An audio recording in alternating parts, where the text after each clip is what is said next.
গল্পের শুরুটা এমন। আমার বাড়ির পাশ দিয়ে বয়ে গেছে চুনো নদী। এই চুনো নদীর সাথে আমার কত স্মৃতি তা বলে শেষ করা যাবে না।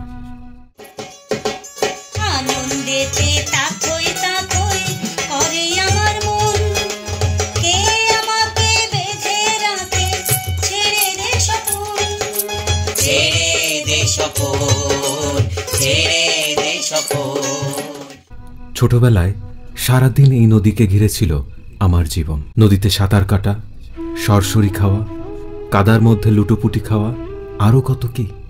নদীর পর চলে যেতাম মাঠে ঘুড়ি উড়াতে। ছোটবেলা থেকে খুব দারিদ্রতা দেখেছি। নদীর বাঁধ ভেঙে মানুষের ফসল ভেসে যাওয়া, কি অসহায় রাস্তার পাশে বসে থাকত। এরপর বাজারে আসলো গম। বাসা, এই রুটি এত মজা, খেলি পেটে অনেকক্ষণ থাকে। গমের রুটি আনন্দ করে খেতে খুব মজা, কিন্তু খাবার হিসেবে খেতে ভালো লাগতো না। তাই মার জন্য অপেক্ষা করতাম, মা কখন খাবে। ছোটবেলা থেকে আমার নানা বাড়ি যে আমার কত প্রিয়। নানা বাড়ি গেলে বাবার বাড়ির জন্য মন খারাপ করত, আর বাবা বাড়ি গেলে নানার বাড়ি। আমি সারা রাত ভাবতাম, এই দুই বাড়ি যদি কোনোদিন এক করা যায়। কয়েক বছর পর দেশে শুরু হলো যুদ্ধ। বাবা তখন থাকতো নানার বাড়িতে। আসেন আসেন, ফেরাজতুল্লাহ মাস্টার এই বাড়ি থাকে, ওরে আজকেই পাবো আমরা।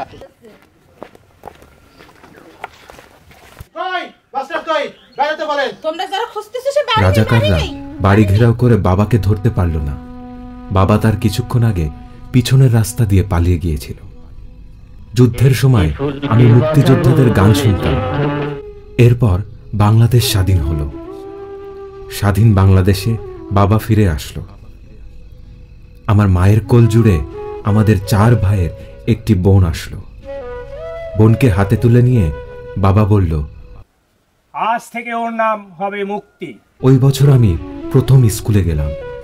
আমার স্কুলের প্রথম পরীক্ষাতে আমি বাংলায় মাত্র 3 পেলাম, কারণ আমি একটি প্রশ্নের উত্তর দিতে পেরেছিলাম। সেটা হচ্ছে, আমাদের দেশের নাম কি।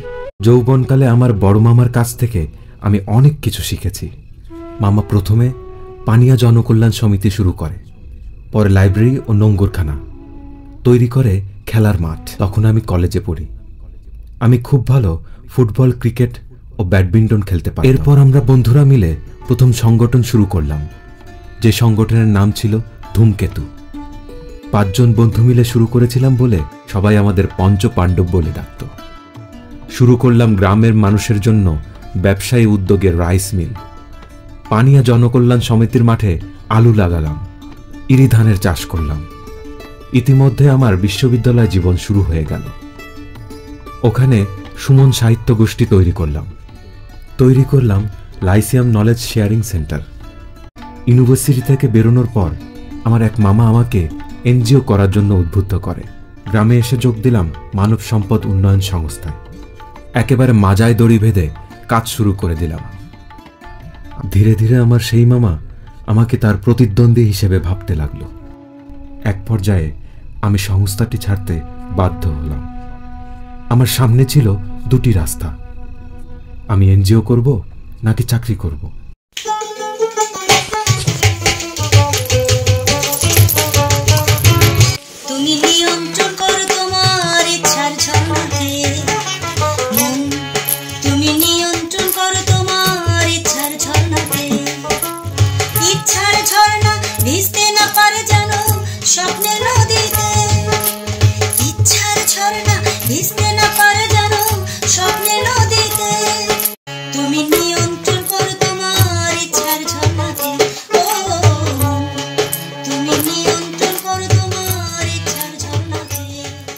শুরু করলাম সুশীলম।